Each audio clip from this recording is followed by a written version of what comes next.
அன்பின் வாழ்த்து சார்ந்திருக்கக்கூடிய திருநெல்வேலி ஐக்கிய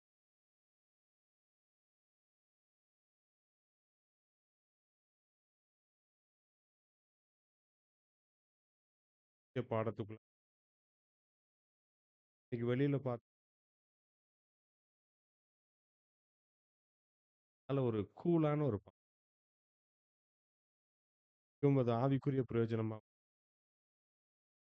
பாடத்தின் தலைப்பு ஜலப்பிரளயம் கிரேட் ஃப்ளட். இந்த பாடம் கேட்ட உடனே நம்மளுக்கு எல்லாமே எங்க போயிரும்? இஸ்லாம் உலகம். இந்த பாடம் இஸ்லாம் உலகத்திலிருந்து 2ஆம் உலகம் சுருக்கம். இதுல நம்ம பாடத்துக்குள்ள போறதுக்கு ஆதார வசனத்தை வாசித்து ஆதியாகமம் 1ஆம் அதிகாரம் 7, 8. தேவன் ஆகாய விரிவை உண்டு பண்ணி, ஆகாய விரிவுக்கு கீழே இருக்கிற ஜலத்திற்கும், ஆகாய விரிவுக்கு மேலே இருக்கிற ஜலத்திற்கும் பிரிவு உண்டாக்கினார். அது அப்படியே ஆயிற்று. தேவன் ஆகாய விரிவுக்கு வானம் என்று பெயரிட்டார். சாயங்காலமும் விடியற்காலமும் ஆகி 2ஆம் நாள் ஆயிற்று. இதுல எப்படி இந்த வசனத்துல என்ன நம்ம புரிஞ்சுக்கலாம்னா, மேலே ஜலம், கீழே ஜலம். இது மட்டும் புரிஞ்சுக்கலாம். இப்ப கீழே ஜலம்ன்னு சொல்லும்போது, பூமிக்கு மேலே எப்படிதான் இருக்குன்னா, ஒரு ஜலம். புரிஞ்சுக்கிற மாரி இந்த பூமி, பூமிக்கு மேலே நீர் படலமா, இன்னும் புரிஞ்சுக்கிற மாரி ஒரு முட்டை, முட்டைக்குள்ள ஒரு பூமி. இது என்னதுன்னா, ஒரு பனியினால முழுக்க அப்படி மூடி இருக்கும்போது, உள்ள எப்படி இருக்கும் அந்த பூமி? ஃப்ரிட்ஜுக்குள்ள ஒரு இருந்தா எப்படி இருக்கும்? எக்ஸ்ட்ரீம் டெம்பரேச்சர்ஸ்க்கு போகாது. அதிகமான பனியும், அதிகமான வெப்பமும் இருக்க வாய்ப்பில்ல. அது மாத்திரம் இல்லாம, இந்த அ பனி அதாவது தண்ணீர் படலம் சுத்தி இருக்கிறதுனால, அதுல இன்னொரு மிகப்பெரிய ஒரு பெனிஃபிட் என்னன்னா, அந்த சூரியன்லேருந்து புறப்பட்டு வரக்கூடிய தீங்கு விளைவிக்கக்கூடிய கதிர்கள் அதுல பார்த்தீங்கன்னா, நெறைய radio waves, harmful waves, UV radiation அது மாரி இருக்கு. அது வந்து மனிதர்கள தாக்காத அந்த வெளியில இருக்கிற அந்த ஆங்கிலத்தில வாட்டர் கேனோப்பி அந்த வாட்டர் கேனோப்பி வந்து தடுத்துக்கிறோம். இதனால பூமிக்கு வரக்கூடிய அந்த கதிர்கள் வந்து மிகவும் பிரயோஜனமுள்ளதாக இருக்கும்.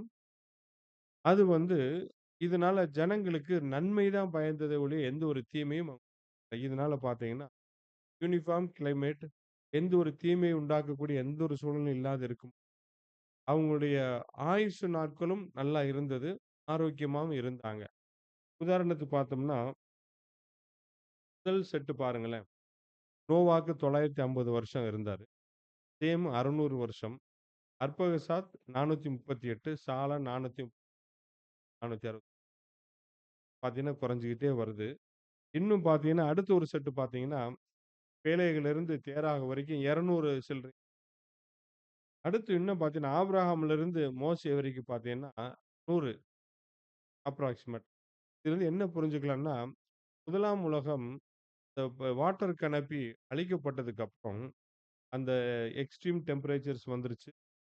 தீங்கு விளைவிக்கக்கூடிய கதிர்களோட தாக்கத்து, இன்னும் நெறைய சூழல்கள் வந்து மனிதனுடைய வாழ்க்கை இல்லாத ஆயுசு நாட்களும் குறைஞ்சுகிட்டே வந்துச்சு. இது ஒரு பக்கம் இருக்கு. இது போக அந்த முதலாம் உலகத்துல எப்படிப்பட்ட சூழல் அங்க உள்ள நடந்ததுன்னு நல்லா தெரிஞ்ச விஷயம். ஆதியாகமம் 6ஆம் அதிகாரம் 2ஆம் வசனம், 4ஆம் வசனம். தேவகுமாரர் மனுஷ குமாரத்திகளை அதிக சௌந்தரியம் உள்ளவர்கள் என்று கண்டு, அவர்களுக்குள்ளே தங்களுக்கு பெண்களை தெரிந்து கொண்டார்கள். அந்நாட்களில் ராட்சசர் பூமியிலே இருந்தார்கள். பின்பு தேவகுமாரர் மனுஷ குமாரத்திகளோடே கூடுகிறதினால், இவர்கள் அவர்களுக்கு பிள்ளைகளை பெற்றபோது, இவர்களும் பூர்வத்தில் பெயர் பெற்ற மனுஷராகிய பலவான்கள் ஆனார்கள். இங்க வந்து தேவகுமாரர்கள், மனுஷகுமாரத்தில அவங்களுக்குள்ள பிள்ளைகள் வந்து ஒரு பேர் பெற்ற மனுஷராய் பலவான்கள் ஆனார்கள் பார்த்தீங்கன்னா, ஒரு மனிதன் பிறக்கிறான்னா, அதுக்கு தாய் பூமி தாய். தகப்பன் யாருன்னா, தூதர்கள். இப்படிப்பட்ட ஒரு சந்ததிக்கு பிறந்த மனிதர்கள் வந்து ரொம்ப ஒரு வித்தியாசமான ஒரு பிறவி ராட்சச சந்ததி வந்தது. அது சரீரத்தில் மாத்திரம் இல்லாம, வார்த்தையிலும் மாற்றம் வந்தது. இத தேவன் பார்க்கிறாரு. பார்த்து இந்த மனிதனுடைய நிலை எப்படி இருக்குன்னு பார்த்துட்டு, எப்படி இருக்குன்னு சொல்றாரு பாருங்க. ஆதியாகமம் 6ஆம் அதிகாரம் 5ஆம் வசனம்.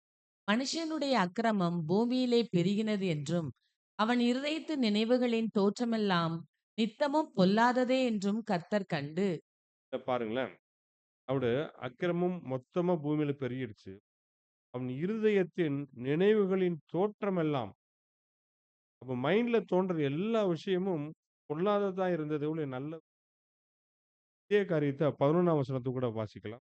மனுஷனுடைய அக்கிரமம் பூமியிலே பெருகினது என்றும், பூமியானது தேவனுக்கு முன்பாக சீர்கெட்டதாய் இருந்தது. பூமி கொடுமையினால் நிறைந்திருந்தது.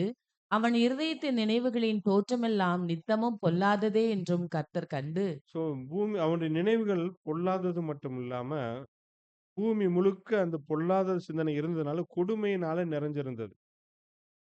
இதனால அந்த பொல்லாத சிந்தனைகள் எப்ப இருந்தா, நித்தமும் பொல்லாததை. அப்ப என்ன விஷயம் நெனச்சாலுமே பொல்லாததா இருந்தது. இதனால தேவன் பார்த்தாரு. பார்த்து என்ன ஒரு ஜட்ஜ்மென்ட் குடுக்குறாருன்னா, ஆதியாகமம் 6:17 வானத்தின் கீழே ஜீவ சுவாசமுள்ள சகல மாம்ச ஜந்துக்களையும் அழிக்க நான் பூமியின் மேல் ஜலப்பிரளயத்தை வரப்பண்ணுவேன். பூமியிலுள்ள யாவும் மாண்டு போம். இப்ப தேவனுடைய இந்த மாதிரி இந்த ஒரு ஜட்ஜ்மென்ட் குடுக்கும்போது ஒரு மனநிலை எப்படி இருந்திருக்கு பாருங்க. வேதனையா இருந்திருக்கும். அவரு நெனச்சது ஒண்ணு. பட் அவருக்கு தெரியும். தேவனுக்கு தெரியும். என்னெல்லாம் நடக்குன்னு தெரியும். ஆனாலும் வந்து ஒரு மனசு கஷ்டப்பட்டு எல்லாத்தையும் அழிக்கணும்னு சொல்லி அதன்படி என்ன நடந்ததுன்னா 7:11 வாசிக்கலாம். நோவாவுக்கு 600ஆம் வயதாகும் வருஷம் 2ஆம் மாதம் 17ஆம் தேதியாகிய அந்நாளிலே மகா ஆழத்தின் ஊற்றுக்கண்களெல்லாம் பிளந்தன. வானத்தின் மதகுகளும் திறவுண்டன. ஸோ அந்த பூமி முழுக்க அழிக்கக்கூடிய அந்த ப்ராசஸ் பூமியில் உள்ள ஜீவன்கள் எல்லாம் அழிக்கப்படுறதுக்கு ப்ராசஸ் ஸ்டார்ட் ஆகுச்சு. இது இங்க இருந்து இதெல்லாம் நமக்கு இவ்வளவு நாள் தெரிஞ்ச விஷயம்னால அடுத்த பாகத்துக்குள்ள வர்றோம். இந்த அழிக்கப்படக்கூடிய சூழல் வந்து 2 ஸ்டெப்ல நடக்குது. என்னது? மகா ஆழத்தின் ஊற்றுக்கண்கள் எல்லாம் பிளந்தன. வானத்தின் மதகுகளும் திறவுண்டன. இப்ப முதல்ல எது நடந்திருக்கு?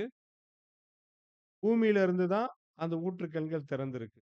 அப்புறம் வானத்தின் மதகுகள் 2வதா திறவு இது ஆர்டர் ரொம்ப முக்கியம் நம்மளுக்கு. வேதம் கொடுக்கப்பட்ட ஆர்டர் முக்கியம். இத குறிச்சு நம்ம பார்க்கும்போது, மகா ஆழத்தின் ஊற்றுக்கண்கள் பிளந்தன அப்படின்னு சொல்லும்போது, என்ன நம்ம புரிஞ்சுக்கலாம்? கீழ கடலுக்கு அடியில என்ன நடக்குதுன்னா, ஒரு எரிமலை உண்டாகி வருது. இது நம்ம புரிஞ்சுக்கிற மாரி பார்த்தோம்னா, 3 லேயர் போட்டிருக்கிறோம். கீழ பாருங்களேன், இங்க தான் ஆரம்பிக்குது. எது? அந்த ஊற்றுக்கண்கள் பிளக்க ஆரம்பிக்குது. அது மேல வர வர என்ன ஆகுதுன்னா, அது அப்படியே பொங்கி வரும்போது, அது லெவல் வந்து ஹரிசாண்டலா போகுது. அந்த பிரஷர்ல. போகும்போது என்னன்னா, இது தண்ணியோட லெவல் வந்து மேல ஏறுதாம். எவ்வளவு ஏறுதுன்னு சொல்றாங்கன்னா, ஆல்மோஸ்ட் 1 மைல் தூரத்துக்கு. 1 மைல் தூரத்துக்கு தண்ணீர் லெவல் மேல ஏறுமாம். எவ்வளோ அந்த ஒரு எரிமலை வெடிச்சு வெளிய வரும்போது, அந்த தண்ணி 1 மைல் உயரத்துக்கு எழும்புதுன்னா, அப்ப பாருங்களேன். இது வந்து ஒரு எரிமலை வெடிச்சு வர்றது. அப்டின்னா, எத்தன கோடி இது வந்துச்சு நம்மளுக்கு தெரியாது. வசன ஆதாரம் இல்ல.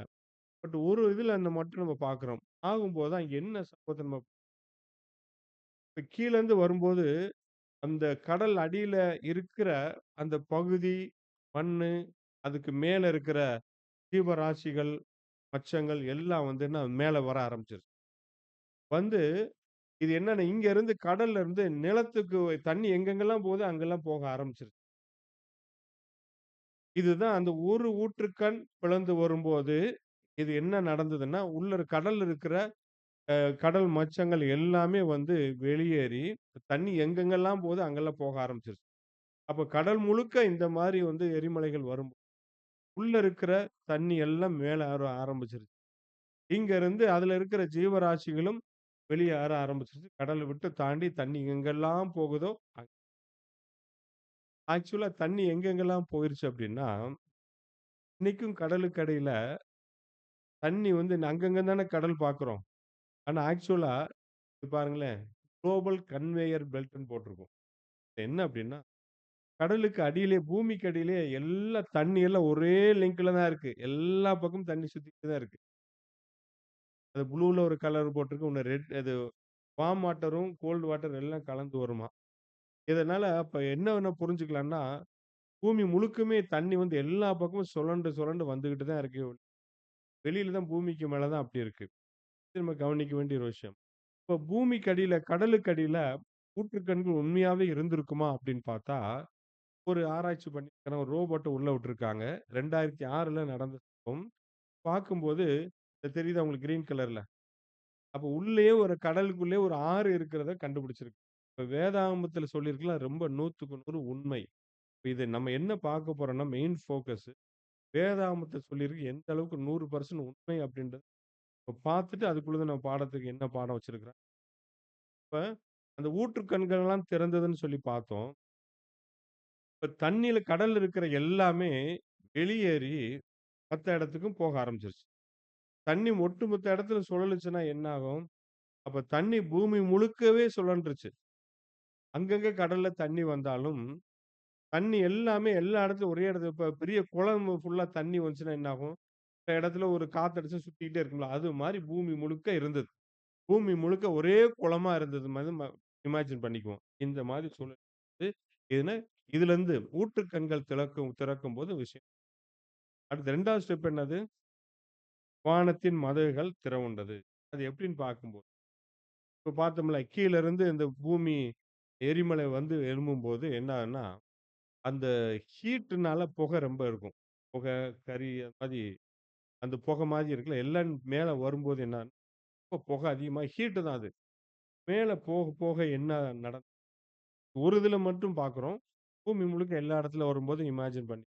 மேல ஏறும்போது, ஆக்சுவலா பூமி எப்படி இருந்ததுன்னு சொல்லி மாரி தான் அந்த சனி கிரகம் இருக்குல்ல, அது மாரி சுற்றி வந்து வளையம் மாரி அது பேரு ஐஸ் ரிங்ன்னு சொல்லுவாங்க. இப்படிதான் பூமியில இருந்திருந்தது. இப்ப இந்த மாரி வச்சுக்கலாம் புரிஞ்சுக்கிற மாரி. இதுல வெளியில வர வர வர திக்னெஸ் அதிகமா இருக்குமாம். உள்ள போக திக்னெஸ் கம்மி. இந்த மாரி தான் பூமி முழுக்க இருந்தது. ஏன்னா மேல ஜலம் இருந்துன்னு சொல்லி வசனம் சொல்லியிருக்கிறது போல, அது ஃபுல்லா அந்த பூமி முழுக்க அதிகமா வந்து ஐஸ் இருந்திருக்கு. இப்ப இந்த கீழ இருந்து இந்த ஹீட் மேல போக போக, அது என்னன்னா மெல்ட் ஆகி அங்க விழுக ஆரம்பிச்சுருச்சு. விழுகும்போது, அது அங்க இருந்து திக்கான உடைஞ்சு, உடைஞ்சு கீழ விழுக ஆரம்பிச்சுருச்சு. அது கிளேசியர்ஸா விழுந்து, அது என்ன ஆகுதுன்னா, அங்கங்க விழுக ஆரம்பிச்சு அப்படியே ஆரம்பிக்குது. ஆரம்பத்தில பூமியில பார்க்கிறோம்ல, இப்ப அண்டார்டிகா அந்த மாரி எக்ஸ்ட்ரீம் கிளைமேட்லாம் கிடையாது. எல்லாம் ஒரே மாதிரி இருந்தது. இப்ப மேல இருந்து ஐஸ் விழுந்து எங்கெங்கெல்லாம் இருந்ததோ, அந்தந்த இடம்லாம் கொஞ்சம் அந்த கிளைமேட் கூல் ஆக இப்ப மேலருந்து உடைஞ்ச ஐஸ் விழுகுது. இப்ப ஹீட் ஆக அதே மழையா பெய்ய ஆரம்பிக்குது. பூமியிலருந்து தண்ணி வருது. 2 பக்கம் தண்ணி பூமி எப்படி கன்டினியூஸா எவ்வளவு நாள் மழை பெஞ்சதுன்னு பார்த்தோம். ஆதியாகமம் 7ஆம் அதிகாரம் 17, 18. ஜலப்பிரளயம் 40 நாள் பூமியின் மேல் உண்டானபோது, ஜலம் பெருகி பேழையைக் கிளம்ப பண்ணிற்று. அது பூமிக்கு மேல் மிதந்தது. ஜலம் பெருவெள்ளமாகி பூமியின் மேல் மிகவும் பெருகிற்று. பேழையானது ஜலத்தின் மேல் மிதந்து கொண்டிருந்தது. அப்ப அந்த பேழை ஜலத்தின் மேல் மிதந்து கொண்டிருந்ததுன்னு இருக்கு. ஆக்சுவலா நம்ம பைபிள் ஸ்டூடண்ட் லைப்ரரியில ஒரு ஆர்டிகிள் படிச்சோம். அந்த போட்ட எப்படி பண்ணியிருக்காங்கன்னா, அடியில ஃப்ளாட்டா இருக்கும். மேலருந்து முக்கோணமா இருக்கும். அப்ப ட்ரையாங்கிள் மாரி இருக்குமாம். ஜன்னல்லாம் மேல தான் இப்படி வச்சிருந்திருக்காங்க மேல. அப்ப வந்து 3 ரேக்கா இருந்திருக்கு. அதுல போட்டுக்கு உள்ள வரணும்னா, மேல இருந்து அந்த ஜன்னல ஓப்பன் பண்ணி மேலருந்து கீழ 3 ஃப்ளோர்லருந்து 2ண்ட் ஃப்ளோர்லருந்து கிரவுண்ட் ஃப்ளோர் வரணுமா. இந்த ஆர்டர்ல பண்ணியிருக்கான். இப்படி ஃப்ளாட்டா ட்ரையாங்கிள் இங்கருந்து கட் பண்ணா பார்த்தா ட்ரையாங்கிளா இருக்கும் முக்கோணமா. அந்த மாதிரி வந்து அந்த போட் செய்யப்பட்டது. அதனால வந்து இந்த போட் செய்யப்படுற நோக்கம் என்னது வச்சு கடந்து போற மாரி இல்லாம துடுப்பு. அது வச்சு போற மாரி எந்த செட்டப்பும் இல்லாம தண்ணீல மிதக்கணும்னே தேவன் அந்த மாரி செட்டப்ல இந்த பேழை செய்யப்பட்டிருக்கு. இது வந்து தண்ணீல உள்ள முங்குறதுக்கு எந்த ஒரு சூழலும் வாய்ப்பு இல்லாத மாதிரி அது வந்து தண்ணீர் மேல மிதந்து கொண்டு இப்ப அந்த தண்ணி லெவல் எந்த அளவுக்கு வந்துச்சுன்னு பாருங்களேன். 19, 20 பூமியின் மேல் மிகவும் அதிகமாய் பெருகினதினால், வானத்தின் கீழ் எங்குமுள்ள உயர்ந்த மலைகளெல்லாம் மூடப்பட்டன. மூடப்பட்ட மலைகளுக்கு மேலாய் 15 முழ உயரத்திற்கு ஜலம் பெருகிற்று. இப்ப உயரமான மலை எதுன்னு பார்த்து அதையும் மூடி, அந்த உயரமான மலைக்கு மேல 15 முழம். 15 முழம்னா எவ்வளவு இருக்கும்? 1 அடி. கிட்டத்தட்ட 30 அடி வருமா? 22, 25 அவ்வளவு இதுக்கு மேல மூடிருச்சு. அப்ப எங்கேயுமே மேலருந்து பார்த்தா மலை எதுவுமே ஃபுல்லா தண்ணியா தான் இருக்கு. முழுக்க அந்த இப்படி இருந்ததுனால என்னாச்சுன்னா, எல்லாமே அழிக்கப்பட்டது. 23ஆம் வசனம் மனுஷர் முதல் மிருகங்கள், ஊரும் பிராணிகள், ஆகாயத்துப் பறவைகள் பரியந்தமும், பூமியின் மேல் இருந்த உயிருள்ள வஸ்துக்கள் யாவும் அழிந்து, அவைகள் பூமியில் இராதபடிக்கு நிக்கிரகமாயின. நோவாவும் அவனோடே பேழையில் இருந்த உயிர்களும் மாத்திரம் காக்கப்பட்டன. இப்ப நோவா ஃபேமிலி மட்டும் காப்பாற்றப்பட்டாங்க. எல்லாமே அழிக்கப்பட்டுச்சு. நிக்கிரகம் பண்ணிட்டாரு. நடந்த அப்ப பூமியில எந்த ஒரு ஜீவராசிகளும் இப்ப அந்த தண்ணி இருக்கு. போட்டு மேல வந்துட்டு இருக்கு. இருக்கிற எல்லா ஜீவராசியும் இறந்து போயிருச்சு. இப்ப இந்த போட்டு அப்படியே போய் எங்க போய் நின்றுச்சு இப்ப? 8ஆம் அதிகாரம் 4ஆம் வசனம். 7ஆம் மாதம் 17ஆம் தேதியிலே பேழை அராரத் என்னும் மலைகளின் மேல் தங்கிற்று. வசனம் ரொம்ப கிளியர் கட்டா எவிடன்ஸோட குடுக்குது. அராரத் மலை மேல வந்து தங்குச்சு. இந்த அராரத் மலைன்னா எதுன்னு சொல்லி பார்த்தோம்னா, இதுதான் இந்த இங்கருந்து பார்த்தா தெரியல. அதுதான் இந்த அராரத் மலை. அங்க மேல போய் தங்கியிருக்கு. எங்க இருக்குன்னா, துருக்கி தேசத்துல இருக்குது. துருக்கி இது கடல் மட்டத்திலிருந்து 17,000 அடி உயரத்துல இருக்கு. இந்த அராரத் மலை. இதுக்கு மேல தான் வந்து இந்த போட் செட்டில் ஆயிருக்கிறதா இங்க இப்போ ஒரு முறை என்ன நடந்ததுன்னா, யுஎஸ் ஆர்மி ஸ்பை ஒர்க்குக்காக போயிட்டு இருக்கும்போது, இந்த மலை உச்சியில கருப்பா ஒண்ணு இருக்குது. என்னன்னு சொல்லி ஆராய்ச்சி பண்ண பிளான் பண்ணியிருக்காங்க. ஆராய்ச்சி பண்ணி பார்க்கும்போது, அதுல தான் என்னன்னா பெரிய போட் மாரி ஒரு ஸ்ட்ரக்சர் இருக்கிறத இதே விஷயத்த 7ஆம் தூதன் கூட ரீப்ரிண்ட் நம்பர் 524ல இத குறிச்சு சொல்றாரு. என்ன சொல்றாரு? இதுக்கு போயி இவர் போனதாக சொன்னாரா? இல்ல போயிருக்காங்கன்ற தகவல தெரிஞ்சு சொன்னாரான்னு பட் அவர் சொன்னது இங்க போனாங்க. போயி இது என்னன்னு சொல்லி அங்க இருக்கிற வில்லேஜர்ஸ்ட்ட கேட்கும்போது, அது என்னமோ கருப்பா ஒரு பொருள் இருக்கு. அது இந்த பனிக்கு கீழ வெளியில தெரியுது. நாங்க வந்து இது ஒரு தீய சக்தி. அது பக்கத்துல போகக்கூடாதுன்னு சொல்லி யாருமே போகாம அப்ப ஒரு சில பேர் வந்து தைரியமா இந்த போன டீம் வந்து தைரியமா போய் பார்க்குறாங்க. அது ஒரு மரம். மரத்தினால செய்யப்பட்டது. கோப்பேர் மரம். இந்த மரம் இங்க எப்படி வந்துச்சுன்னு ஆராய்ச்சி பண்ணியிருக்கேன். ஏன்னா அந்த மரம் வந்து ஐப்ராத் நதி பக்கம் தான் இருக்குமா அந்த மரம். கோப்பேர் மரம். இது எங்க எப்படி வந்திருக்கு? மேல மலை உச்சியில வர வாய்ப்பே இல்ல. அது என்னன்னு சொல்லி அவங்களும் தொடர்ந்து பார்க்கும்போது, அதுக்கப்புறம் சகோதரர் எழுதியிருக்கிறார் 1883ல ஒரு பூகம்பம் வந்திருக்கு. அந்த பூகம்பமும் இன்னமும் வந்து வந்து அது வெளிய கொண்டு இவங்க போய் பார்த்த டைம்ல வந்து, அந்த போட் தெரிஞ்சிருச்சு போட்டுன்னு சொல்லி. உள்ள இறங்கி பார்த்துருக்கிறேன். கொஞ்சம் தான் உள்ள இறங்க முடிஞ்சது. மீதியெல்லாம் மூடியிருக்கு. ஒரு சேம்பர் மட்டும் போயிருக்கிறாங்க. உள்ள போயிட்டு அதுக்கப்புறம் கீழ 2வது சேம்பருக்குள்ள இறங்க முடியாது. ஃபுல்லா ஐஸ் மூடி இருந்ததுனால உள்ள போக முடியல. அப்புறம் பூகம்பம் வந்ததுக்கு அப்புறம் மெல்ல வெளிய கொண்டு வந்து பார்த்து அப்புறம் ஆராய்ச்சிகள் இது வந்து என்னதுன்னா, அந்த நோவா பேழை அப்படின்னு கண்டுபிடிச்சு. இது 7ஆம் தூதன் ஒரு கேப்ஷன் குடுக்குறாங்க. எகிப்தின் நடுவே பிரமிடை ஒரு அடையாளமாக வைத்த தேவன் இது யாருக்கு அடையாளம் வச்சார்ன்னா, நல்லா படிச்ச கல்விமான்கள் எல்லாம் ஏன்னா இன்னைக்கு வரைக்கும் எவிடன்ஸ் இருக்கு. அதேபோல கல்வி அறிவே இல்லாதவங்களுக்கும் ஒரு சாட்சியா தேவன் வச்சிருக்கிறாருன்னு சொன்னா, நோவா பேழை பணி அவ்வளவு ஒரு முக்கியமான ஒரு இத துருக்கி தேசமும் வந்து அவங்க நியூஸ் பேப்பர்ல வந்து பப்ளிஷ் பண்ணியிருக்கிறத பார்த்தோம். Government confirms this is Noah's ark government.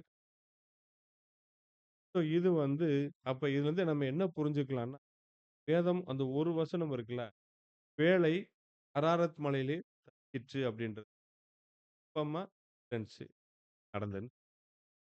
இது வேற ஆங்கிள்ல பார்த்தா, ஜலப்பிரளயம் நடந்தது உண்மை அப்படின்னு சொல்லி ஒரு முக்கியமான எவிடன்ஸ். இது போக வேற எவிடன்ஸ் இருக்கான்னு சொல்லி பார்த்தோம்னா, இது வந்து நம்ம பார்த்தவங்க படம் பார்த்தவங்களுக்கு தெரியாது. பயப்பட வேணாம். கடல் அதுலேருந்து 3 லேயரா பார்க்குறாங்க. கிரவுண்ட்ல ஒரு லேயர், மேல உள்ளது. அதுக்கப்புறம் மேல மலைகள். இப்ப கீழருந்து எழும்பி வந்து அதுக்குள்ள வந்து அடியில இருக்கிற பொருள்கள் எல்லாம் ஜீவராசி மேல மேல மலைக்கு மேல கொண்டு வந்துருச்சு. இத இப்ப அந்த கடல் வந்து தண்ணி மேல வந்து, அதுல இருக்கிற ஜீவராசிலாம் கடல்ல அத அடிச்சுட்டு போயி உலகம் தண்ணி எங்கெல்லாம் போச்சோ அங்க தான் டிராவல் பண்ணி இருக்கணும் அப்டின்னா, உண்மையா தானே இருக்கணும். அது உண்மையான்னு கன்ஃபார்ம் பண்றதுக்கு, அது உண்மையா கன்ஃபார்ம் பண்றதுக்காக நான் ஆராய்ச்சி பண்ணல. ஜென்ரலா ஆராய்ச்சியாளர்கள் பார்க்கும்போது, இது ஒரு சைனால இருக்கிற எல்லோ ரிவர். இது வந்து 2016ல ஆராய்ச்சி பண்ணி பார்க்கும்போது, அங்க நெறைய வந்து என்ன கண்டுபிடிச்சிருக்காங்கன்னா, இது பாருங்க லேயர்லாம் இருக்கு பாருங்க. இந்த மலை வந்து என்ன லேயர்லாம் இருக்கிறது இல்லன்னா, எங்கேயோ ஒரு இடத்துல வந்து தண்ணி அடிச்சது மணல்கள் வந்து அப்படியே மட்டு மாரி நெறைய வந்து அப்படியே படிஞ்சுட்டே வரும். படிஞ்சு, படிஞ்சு ஒவ்வொரு லேயரா படிய, படிய அது மேல வந்து படிஞ்சுகிட்டே வரும். அப்படி வந்திருக்கணும் அப்படின்னு சொல்லி ஒரு ஆராய்ச்சியில குறிப்பா குடுக்குறாங்க.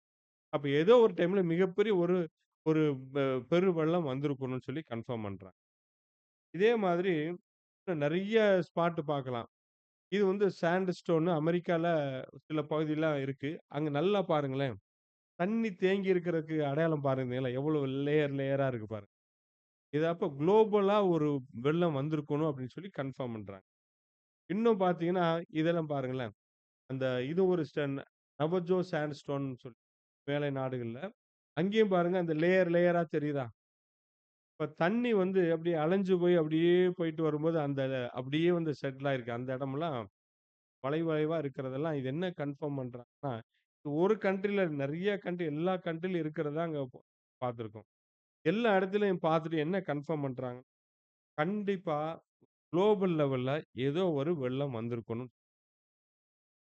இதே மாரி இன்னும் படங்கள்லாம் பார்க்கலாம். இது பாருங்களேன். இது பாருங்க அந்த நல்லா கூர்ந்து கவனிச்சீங்கன்னா, அந்த தண்ணி அப்படியே அலை அலையா போகும்போது என்ன நடக்குதுன்னா, ஒரு அலை அடிக்கும்போது மண்ணு வந்து அந்த இடத்துல போய் டெபாசிட் ஆகுது. அடுத்து லேசா அப்படி அடுத்து வேவ் வரும்போது, அடுத்த மண்ணு வந்து அது டெபாசிட் ஆகுது. அப்படியே வந்து லேயரா செட்டில் ஆகுது. இது வந்து ஒரே டைம்ல நடந்த சம்பவம்ன்றாங்க. ஒரே டைம்ல வரிசையா கன்டினியூஸா நடந்து செட்டில் ஆயிருச்சு. ஒரே டைம்ல நடந்திருக்கணும். ஏன்னா, அது உள்ள ஆராய்ச்சி பண்ணி பார்க்கும்போது, உள்ள இருக்க பொருட்களா வச்சு பார்த்து ஒரே டைம்ல சடனா நடந்திருக்கணும்னு தான் கன்ஃபார்ம் பண்றாங்க இதுல. இந்த பாறைகள்லாம் பார்த்தீங்கன்னா, லேயர் இன்னைக்கு நம்ம வேற இடத்துல மலை பிரதேசத்துல பார்த்தோம்னா, லேயரா வரும் பார்த்தீங்களா? ஒரு கோடு பிடிச்ச மாரி, தூக்கி அடுக்கி வச்ச மாதிரிலாம் இருக்கும். இதெல்லாம் என்னன்னா, அந்த டைம்ல குளோபல் டைம்ல அந்த இது வெள்ளம் வந்ததோட, இதுல மணல், கடல் மணல் வந்து அந்த அளவுக்கு வந்து செட்டில் ஆகி இப்படி ராக்கா ஃபார்ம் ஆயிடுச்சு. இதுல ரொம்ப கிளியர் கட்டான ஒரு எவிடன்ஸ் குடுக்குறாங்க என்னன்னா, இது வந்து கொக்கோனினோ சாண்ட்ஸ்டோன் சொல்றாங்க. இது வந்து பார்த்தீங்கன்னா, கீழ ஒரு லேயர் இருக்கு பாருங்க. இதான் ஏற்கனவே அந்த இடத்துல இருந்தது. இதுக்கு மேல உள்ளது வந்து என்னன்னா, ஃபுல்லா வந்து செட்டில் ஆயினது. மணல் வந்து செட்டில் ஆயி லேயரா ரொம்ப தூரத்துக்கு அது என்ன உயரம் கூட கிட்டத்தட்ட 60 அடி உயரத்துக்கு. இதுலருந்து 60 அடி உயரத்துக்கு வந்து அந்த மணல் வந்து படிஞ்சிருக்காம். அப்ப ஏதோ ஒண்ணு எக்ஸ்ட்ரா வந்து இன்னொரு ஒரு ப்ரூஃப் என்ன குடுக்குறாங்கன்னா, இந்த பாறை பாருங்களேன். நெறைய படத்திலயும் பார்த்துருக்கலாம். சில பேர் நேர்லயும் பார்க்கலாம். அந்த பாறை வந்து அப்படியே வளைஞ்சு போகுது பார்த்தீங்களா? இது என்ன சொல்லப்படுது அப்டின்னா, அந்த கடல்ல இருக்கிற மணல் எழும்பி வரும்போது, அந்த கடல் தண்ணி அப்படி அடிச்சுட்டு வரும்போது, ஒரு வேவா மொத்தமா மணல் வருது. ஒரு இடத்துல படுது. அடுத்து மேல தண்ணி வருது. அந்த மணல் கொண்டு வந்து படுது. இப்ப 2, 3 லேயர் வரும்போது வெயிட் ஏறிரும்ல. வெயிட் ஏறும்போது இடையில உள்ள இருக்க தண்ணியெல்லாம் வெளிய ஸ்க்வீஸ் ஆயி வெளியேட்டு வந்து ஒவ்வொரு லேயரா ஃபார்ம் ஆகும்போது தான், அது ஏற்கனவே அந்த குலைவா இருக்கிறதுனால மெ மெ பெண்ட் ஆகி இருக்கு. இதே இது நாள செட்டில் ஆனதுக்கப்புறம், அது வந்து அப்படியே உடைஞ்சிரும். அதனால இது வந்து ஃபோல்டட் பட் நாட் ஃபிராக்சர்டு ராக்ன்னு சொல்லுவோம். அப்படி வந்து படிஞ்சது தான், இந்த இது இல்லாட்டி இந்த சாதாரணமா ராக் வந்து படியாது. இந்த மாரி வளையாது அப்படின்னு. நெறைய உதாரணம் கூட பார்க்கலாம். இந்த ராக்கெல்லாம் பாருங்க. இதெல்லாம் எதுக்கு நம்ம அந்நிய நேரம் பார்த்திருப்போம். முன்னாடி படங்கள்ல, ஃபோட்டோஸ்லாம் பார்ப்போம். இது முக்கியமான எவிடன்ஸ் என்னன்னா, இந்த ஜலப்பிரளயம் நடந்தபோது, அந்த கடல் மண்ணுல வந்து கடல் மண்ணு மட்டும் இல்ல, நிலத்துல இருக்கிற எல்லாம் கலந்து அடைச்சு கொண்டு வந்து, இந்த மாரி லேயர் லேயரா செட்டில் ஆகும்போது, அப்படியே வந்து ஃபிக்ஸ் ஆயி, கொஞ்சம் அப்புறம் ஃப்ரீஸ் ஆயிருச்சு. அப்புறம் படிமங்கள்லாம் ஃபார்ம் ஆயி, லேயர் ஃபார்ம் ஆயி. இதில பாறையெல்லாம் அதோட இன்னும் பாருங்களேன், இந்த ராக் ஸ்டைல் எல்லாம் பாருங்களேன். இது வந்து சும்மா ஏதோ டிசைன் இல்ல இது. டிசைன் உண்டாக்கப்பட்டிருக்கு. இதெல்லாம் தேவன் ஒரு கன்ஃபார்ம் எவிடன்ஸ் வைக்கிறார். இதெல்லாம் பாருங்க. இந்த பாறைகள்லாம் சில புரிஞ்சுக்கிறதுக்காக சில ஃபோட்டோஸ் எடுத்து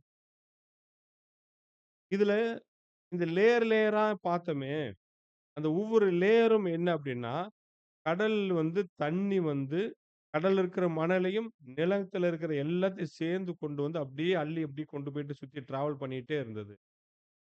அதுல அந்த என்னென்னலாம் இருந்ததோ, ஒரு லேயர் வரும்போது பூமியில என்ன இருந்தோ அதெல்லாம் போய் செட்டில் ஆயிருக்கும்ல.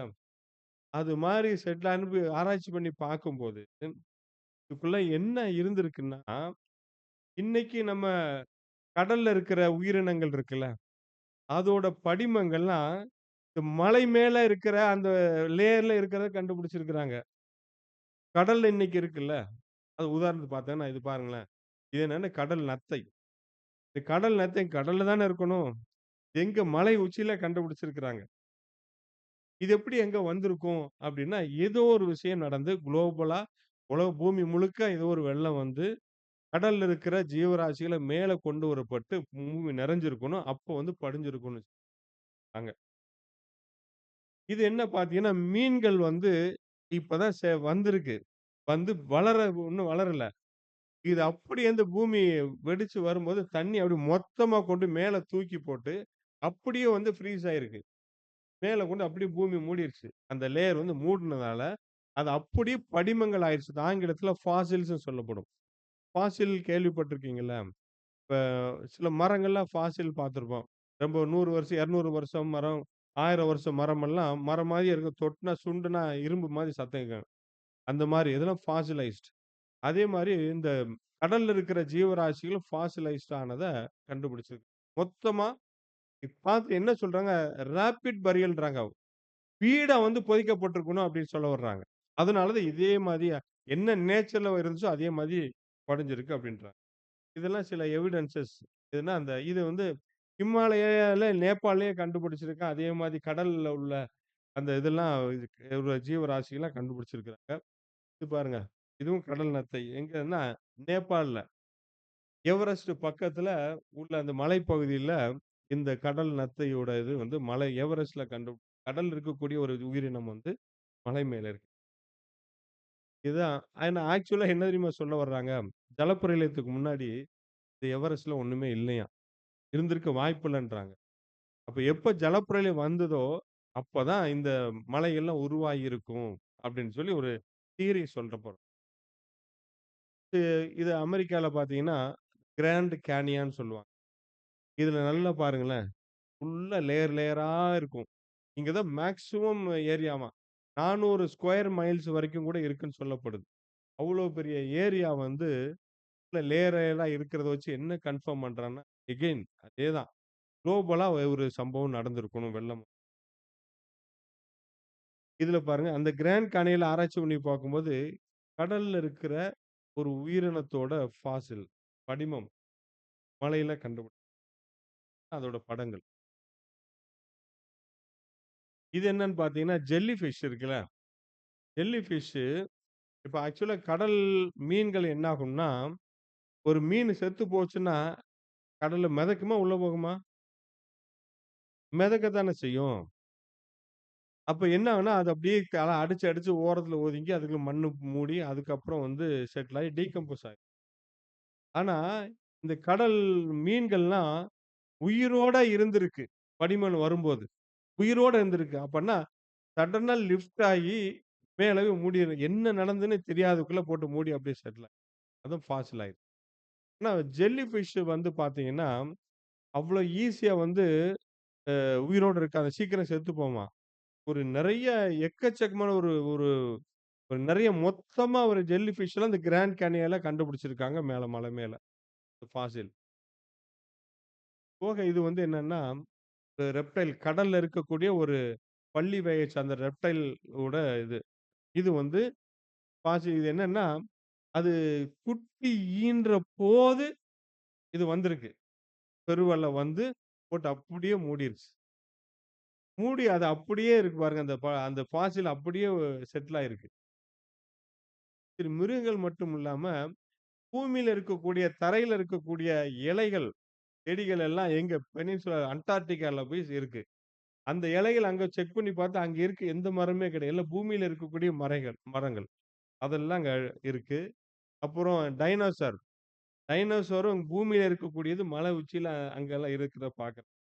இதெல்லாம் அதோட எலும்புக்கூடுகள்.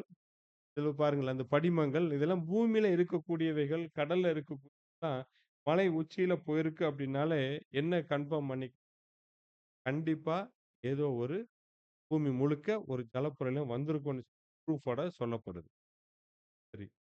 அப்போ பூமியில என்ன நடந்திருக்கும் அப்படின்னா, இது மனிதனோட எலும்புக்கூடு. ஹியூமன் ஃபாசில் எலும்புக்கூடு மனுஷன் அப்படியே முழுசா வந்து ஃபாசில் ஆயிருக்கு. போக நெறைய வந்து இப்ப படம் பார்த்துருக்கிறோம். ராட்சதர்களோட எலும்புக்கூடு நெறைய பார்த்து அதையும் பூமியில புதையுண்டதெல்லாம் பார்க்குறாங்க. பாருங்க ஒரு தல மட்டும் பாருங்க. ராட்சதர்கள் இருந்தாங்க அப்படின்றது எவ்வளோ பெரிய ப்ரூஃப். போக இது வந்து ஒரு கல்வெட்டு கண்டுபிடிச்சிருக்காங்க. மெசொப்பொட்டேமியன் குனிஃபார்ம். இதுலயும் ஜலப்பிரளயம் வந்ததுக்கு உண்டான ப்ரூஃபோட அங்க அதுல நோவாவோட பிள்ளைகள் கூஷ் அவங்கெல்லாம் குறிச்சு லிஸ்ட் குடுத்திருக்கான். இதெல்லாம் என்ன ஜலப்பிரளயம் நடந்தது உண்மை அப்படின்னு சொல்லி பைபிள் இல்லாம ப்ரூஃபோட அங்க பார்க்கலாம்னு சொல்லி கன்ஃபார்ம் பண்றோம்.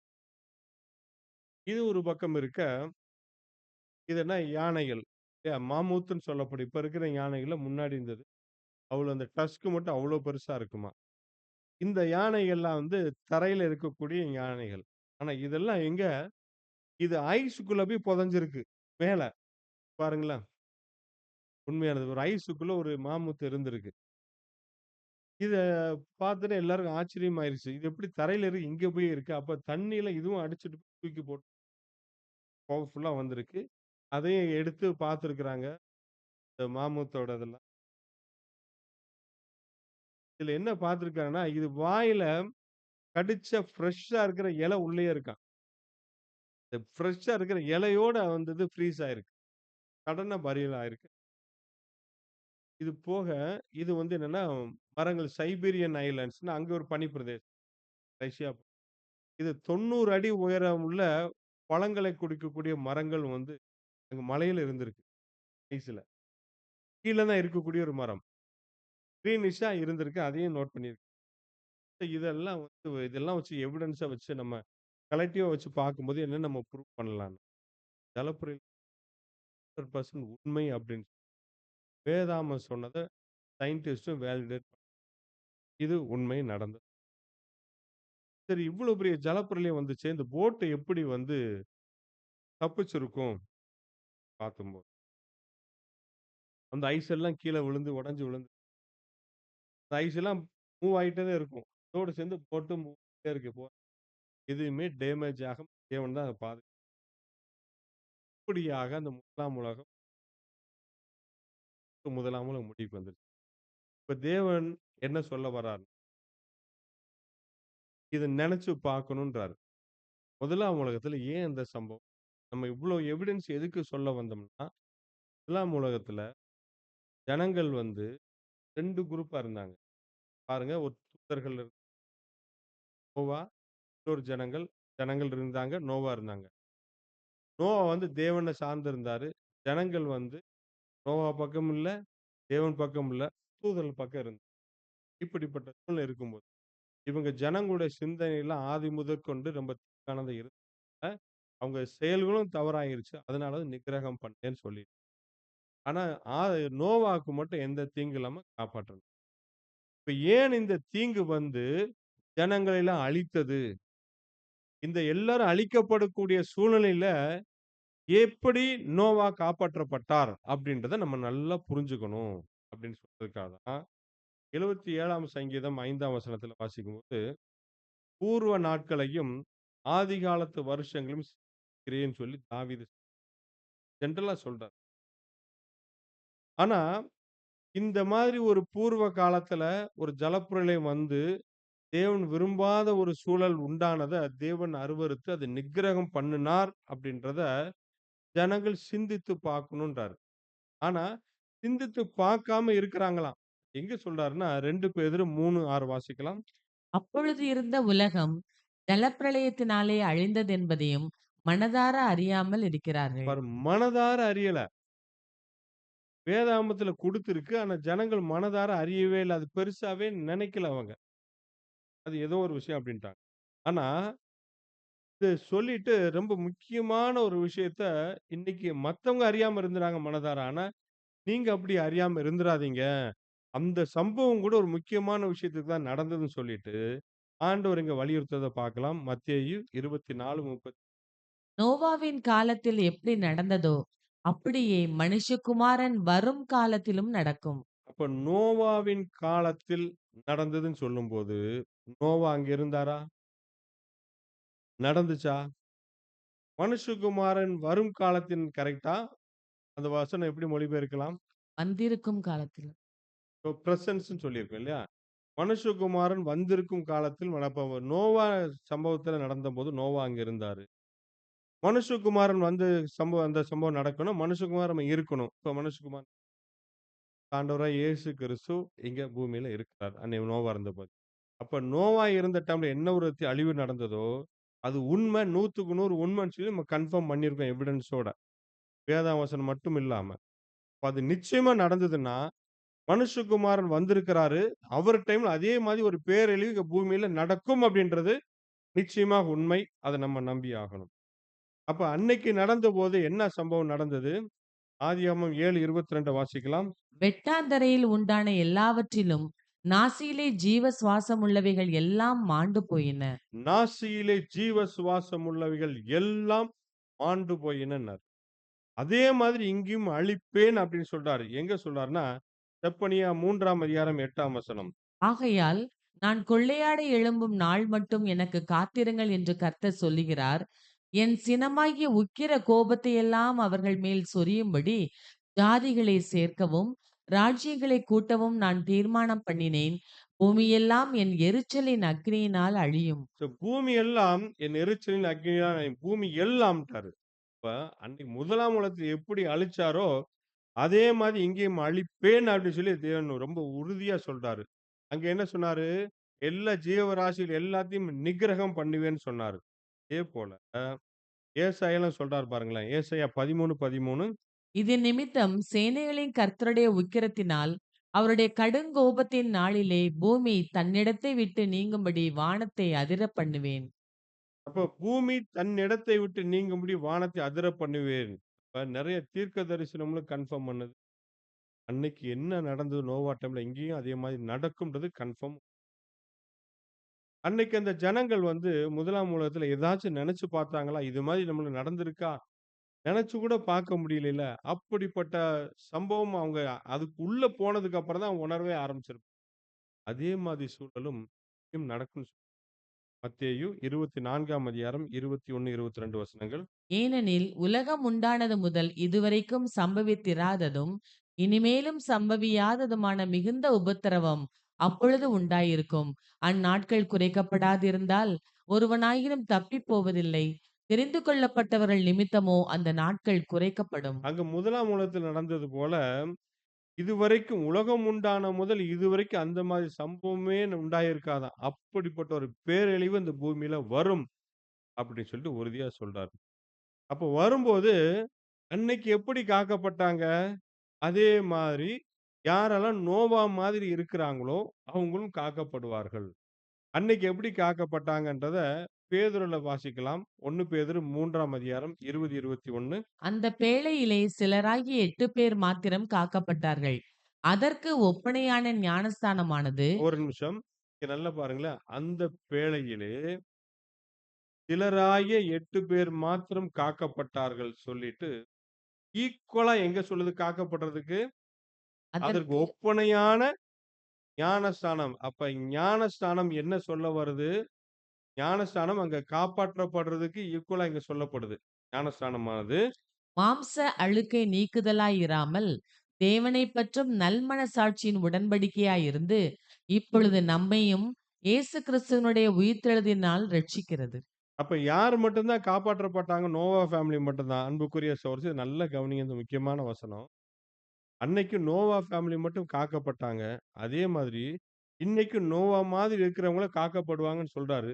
இந்த நோவா மாதிரி இருக்கிறவங்க என்ன பண்ணியிருந்தா காக்கப்படுவாங்க? ஞானஸ்நானம் எடுத்திருக்கணும்னு சொல்ல வர்றாங்க. அப்ப ஞானஸ்நானம் எடுத்திருந்தா காக்கப்படுவாங்கன்னு சொல்றாரு. நோவா காப்பாற்றப்பட்டான். இப்ப ஞானஸ்நானம் எடுத்தா காப்பாற்றப்பட்டு அப்ப என்ன பார்க்கணும்? ஞானஸ்நானம்னா என்னன்னு தெரியணும். ஞானஸ்நானம் என்னன்னு நெனச்சு என்னாச்சு? தண்ணீல முங்கி எந்திரிக்கிறது ஞானஸ்நானம். இல்லையா? அப்ப தண்ணீல முங்கி இருக்கிறது மட்டும் ஞானஸ்நானம் சொல்லிற முடியுமா? 6வது வால்யூம்ல வசனம் சொல்லுது, புது சிருஷ்டி. அந்த அதிகாரத்த நல்லா ரொம்ப ரொம்ப ஒரு முக்கியமான அங்க வந்து ஒரு பாயிண்ட் சகோதரர் குடுப்பாரு. தண்ணிய பத்தவே சொல்லவே இல்லன்னு சொல்லியிருப்பாரு. எதுலன்னா, ரோமர் 6ஆம் அதிகாரத்துல வாசிக்கலாம். பாவத்துக்கு மரித்த நாம் இனி அதிலே எப்படி பிழைப்போம்? கிறிஸ்து இயேசுவுக்குள்ளாக ஞானஸ்தானம் பெற்ற நாம் அனைவரும் அவருடைய மரணத்துக்குள்ளாக ஞானஸ்தானம் பெற்றதை அறியாமல் இருக்கிறீர்களா? இங்க ஒரு அடைமொழியோட சொல்லுது ஞானஸ்நானத்த. அவருடைய மரணத்துக்குள்ளாக ஞானஸ்நானம் பெற்றிருக்கிறத பத்தி பேசிட்டு இருக்கிறார். அப்ப நோவா பேழையில காப்பாற்றப்பட்டாரு.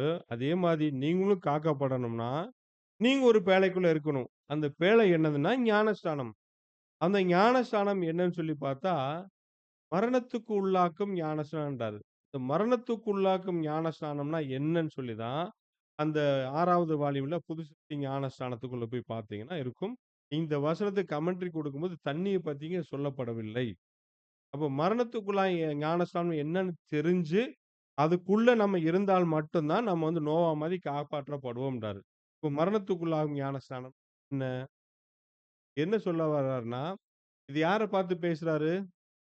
ஏற்கனவே ஞானஸ்நானம் எடுத்தவங்கள பத்தி பேசிட்டு இருக்கிறார் அவங்கட்ட பார்த்து. இப்ப நம்மலாம் ஞானஸ்நானம் எடுத்திருக்கிறோம்ல. இப்ப நாம எப்படி ஞானஸ்நானம் எடுத்தோம்? நாம் அனைவரும் அவருடைய மரணத்துக்குள்ளான கிறிஸ்துவனுடைய மரணத்துக்குள்ளாக ஞானஸ்நானம் எடுத்தோமே. அத நீ அறியாம இருக்கிறாங்களா? அப்ப யாரெல்லாம் கிறிஸ்துவின் மரணத்துக்குள்ளாய் ஞானஸ்நானம் எடுத்திருக்கிறாங்களோ, அவங்கள குறிச்சு சொல்லப்பட்ட வசனம் இது.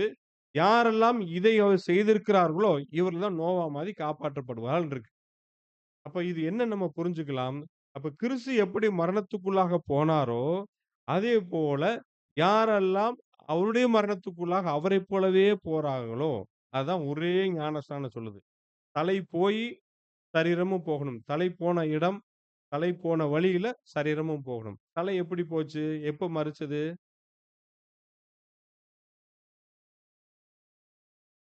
தலை எப்ப மரிச்சாரு? ஏன்னா முக்கியமான வசனம் நம்ம. முழு பாடத்துமே அதுல அந்த ஒரு கிபி 30ல மரிச்சாரு. ஞானஸ்நானம் மரிச்சாரு. 2 கருத்து வந்துருச்சு. இப்ப நம்ம கிறிஸ்துன்னு சொல்லும்போது, நம்ம அவர் லைஃப் வச்சு நம்ம பார்க்கலாம். சுருக்கமா கொண்டு வரோம். இயேசு கிறிஸ்து மனிதனாக எங்கே மரித்தார்? இப்படி கேட்கிறோம். பாருங்கள். சரி உங்களுக்கு டைம் ஆயிறக்கூடாது. அதனால நானே பாயிண்ட்க்கு வந்துர்றோம். கல்வாரியில் மரிக்கும்போது புது சிருஷ்டியாக மரித்தார். புது சிருஷ்டி சரீரம் அழிக்கப்பட்டது. அவருடைய புது சிருஷ்டிக்கு புதிய சரீரம் கொடுக்கப்பட்டது அந்த இடத்துல. அவர் மனிதனாக எங்க மரித்தார்? யோர்தான்ல மரிச்சார். அது எப்படி புரிஞ்சுக்கலாம்னா, சிம்பாலிக்கா சொன்னாரு. இதோ என் சித்தம் அல்ல, உம்முடைய சித்தத்த செய்ய இதோ வருகிறேன்னு சொல்லி. அப்ப என் சித்தம்னா, அவர் மனிதனாக இருந்து செய்யக்கூடிய சித்தம். அந்த மனிதனாக இருந்து செய்யக்கூடிய ஒவ்வொரு நல்ல விஷயம், நீதியான விஷயங்களையும் மரிக்க கொடுத்துட்டார். அங்கேயே அவர் வந்து மரணம் ஸ்டார்ட். கல்வாரியில் மரணம் முடிந்தது. அப்ப யோர்தானில் ஆரம்பித்து கல்வாரியில் முடிந்தது தான். அப்ப யாரெல்லாம் கிறிஸ்துவைப் போலவே, இனிமேல் நான் அந்த பூமியில மனிதனாக வாழ்வதற்குண்டான எல்லாவற்றையும், நான் பிதாவே என் ஆண்டவரைப் போல உம்மிடத்தில் நான் ஒப்படைக்கிறேன்னு சொல்லிட்டு, அப்ப இருந்து ஒரு பூமிக்குரிய உரிமைகள் எதையுமே கோராமல், கிறிஸ்துவைப் போலவே ஒரு புது சிருஷ்டியான வாழ்க்கை இந்த பூமியில வாழ்ந்து, நீதியானவைகளை எதையுமே நம்ம அது உரிமை கோராமல், அது நிமித்தம் வரக்கூடிய பாடுகள், உபத்திரவங்களுள்ளாக விரும்பி உள்ளே நுழைந்து போய், அத போய் நம்ம ஓட்டத்த முடிக்கும்போது மரணத்துக்குள்ளாக முடிக்கும். இப்படி நான் மரணத்துக்குள்ளாக முடிப்பேன் சொல்லி, நம்மை அர்ப்பணிக்கும்போது, யாரெல்லாம் இந்த மாரி ஒப்பு கொடுத்து அர்ப்பணிச்சு வந்திருக்கிறாங்களோ, மரணத்துக்குள்ள. அப்பதான் பவுல் சொல்றாரு, "எப்பா நீங்க எல்லாம் கர்த்தர போல, நான் இனிமேல் பூமிக்குரிய மனுஷன்ற தன்மைய பயன்படுத்தாம, கிறிஸ்துவைப் போலவே இந்த பூமிக்காக நான் வாழாம, பூமியில இருந்தா நான் பூமியில எப்படி நீதி நேர்மையா வாழ்ந்து பெரிய ஆளா வரணும், நேர்மையான ஒரு உயர் அதிகாரியா வரணும். பெரிய அந்த மாரி பூமிக்குரிய குறிக்கோள், நோக்கம்லாம் வச்சிருப்பீல்ல. நீதியான் இருந்தாலும், அது பூமிக்குரிய மனிதன லைஃப முழுசா கட் பண்ணியாட்டு கர்த்தர் எப்படி மன்னிச்சாரோ, அதே மாரி முழுமையாக நீ கட் பண்ண பிதாட்ட ஒப்புக் கொடுக்க நீ எப்போ ஒப்புக் குடுக்குறியோ, அது மாரி முடிச்சு ஒப்புக் குடுத்து வந்திருக்கிறீங்கல்ல, அதான் நீங்க மரணத்துக்குள்ளாகி ஞானஸ்நானம் எடுத்திருக்கிறீங்கல்ல, புரியாம இருக்கான்றார். அப்ப என்ன புரிஞ்சுக்கலான்னா, அவருடைய மரணத்துக்குள்ளாகும் ஞானஸ்நானம் ரொம்ப ரொம்ப முக்கியம். தேவனுக்கு சித்தம்னா இன்னொரு நாளைக்கு ரொம்ப டீட்டெயிலா பார்க்கலாம். முக்கியமான ஆழமான புது சிருஷ்டியா இருக்கிறவங்க எல்லாரும் கண்டிப்பா தெரிஞ்சிருக்க வேண்டிய ஒரு பாடம் அது.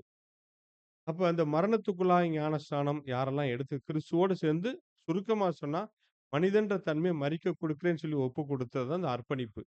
யாரெல்லாம் அத செய்திருக்கிறாங்களோ, அவங்க எங்க சேஃப்டியா வந்தாச்சுங்க, பேழைக்குள்ள வந்தாச்சு. அப்ப அடைக்கப்படுற வரைக்கும் நம்ம கேர்ஃபுல்லா நம்ம இருந்து ஓட்டத்த முடியும். சரி. இப்ப இந்த மாரி யார் ஞானஸ்நானம் எடுத்துக்கிறாங்களோ, அவங்க காப்பாற்றப்படுவான்னு சொல்லி. அப்ப இந்த அதுக்கு முன்னாடி வரைக்கும் இந்த இந்த நோவா என்னென்ன காரியம் செஞ்சுட்டு இருந்தாரு பார்த்தோம். அவர் குடும்பத்த ஆயத்தம் பண்ணாரு. வாங்க உள்ள வந்துருங்கன்னு. தேவன் கொடுத்த கட்டளை பேழைய ஆயத்தம் பண்ணாரு. நீதிய பிரசங்கிச்சார். அந்த ஆதியாகமம் 6ஆம் அதிகாரத்துல 14லருந்து 22 வரைக்கும் உள்ள கன்டென்ட்ட போட்டிருக்கும். இதே மாதிரி நாமளும் இன்னைக்கு இந்த பூமிக்குள்ள இருக்கிறோம். சீக்கிரத்துல அந்த பெரிய அழிவு வரப்போகுது. அதுக்கு முன்னாடி நாமளும் நம்மளும் ஆயத்தமாகணும். நம்மளுக்கு குடுக்கப்பட்ட ஊழியங்கள கரெக்ட்டா செஞ்சு முடிக்கணும்.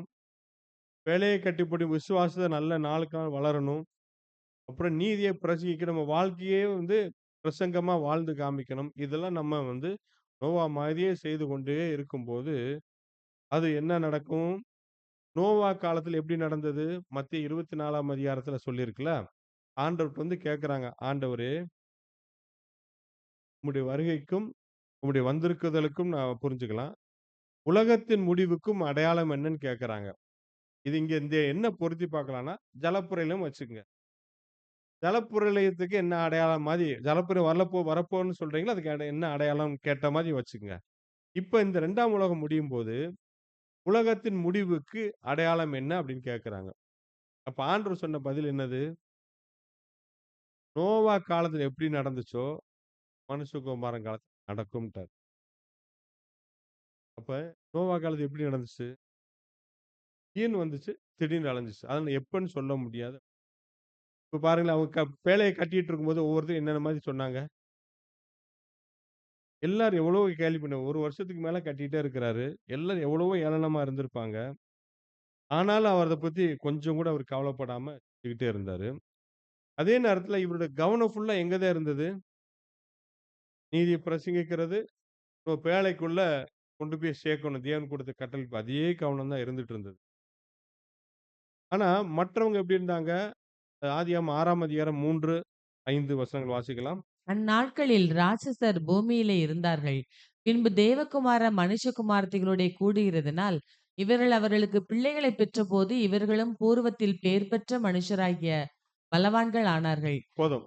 இப்ப அந்நாட்களில் ராட்சதர்கள் பூமியில இருந்தார்கள். இன்னைக்கு பூமியில ராட்சதர்கள் இருக்கிறாங்களா? பாருங்க ஜனங்கள், நோவா. இப்ப நம்ம நோவா மாரி இருக்கிறோமா? ஜனங்கள் மாரி இருக்கிறோமா? அவரு நெனச்சிருந்தா ராட்சதர்கள் பின்னாடி போயிருந்திருக்கலாம். நோவா நெனச்சு. ஏன்னா மெஜாரிட்டி அங்க தான் இருக்கு. சந்தோஷமா இருந்திருப்பாரு. பூமிக்குரிய சரீரத்துல சந்தோஷம். ஆனா அவரு அது விரும்பல அவரு. அவர சுற்றி ராட்சதர்கள் இருந்தாங்க. ஆனா அது கொஞ்சம் கூட இடம் கிடைக்கல. குடுக்கல. அப்ப நாமளும் நோவா மாரி இருந்தோம்னா, நம்மள சுற்றிலும் என்னதான் இருக்கணும்? ராட்சதர்கள் இருக்காங்களா இப்ப ராட்சதர்கள்? எங்க இருக்கிறாங்க? அ, அ நம்மகிட்ட இருக்கு. இது பார்த்தீங்கன்னா, இன்னைக்கு பொதுவா சொன்னா 4 அமைப்புகள் இருக்குல்ல. 4 அமைப்புகளே ஜெயன்ட்டா இருந்து எல்லாரையும் போட்டு அமுக்கிட்டு இருக்கா இன்னைக்கு. ஒட்டு மொத்தமாவே அழுகிச்சுட்டு இருக்கு. இது நல்லா விரும்பி தானே போறாங்க. சமுதாயம் பாருங்களேன். உதாரணம் எடுத்துக்கிட்டா, சமுதாயம் இன்னைக்கு எல்லாம் சீரழிஞ்சு போயிட்டு பொதுவா சொல்லுவாங்க. அதுல சீரழியறதுக்கு விரும்பி தானே போறாங்க. அப்ப அந்த ராட்சதர்கள் வந்து இழுத்து கொண்டு போறது அவங்க பின்னாடியே எல்லாம் போயிட்டு இருக்கிறாங்க.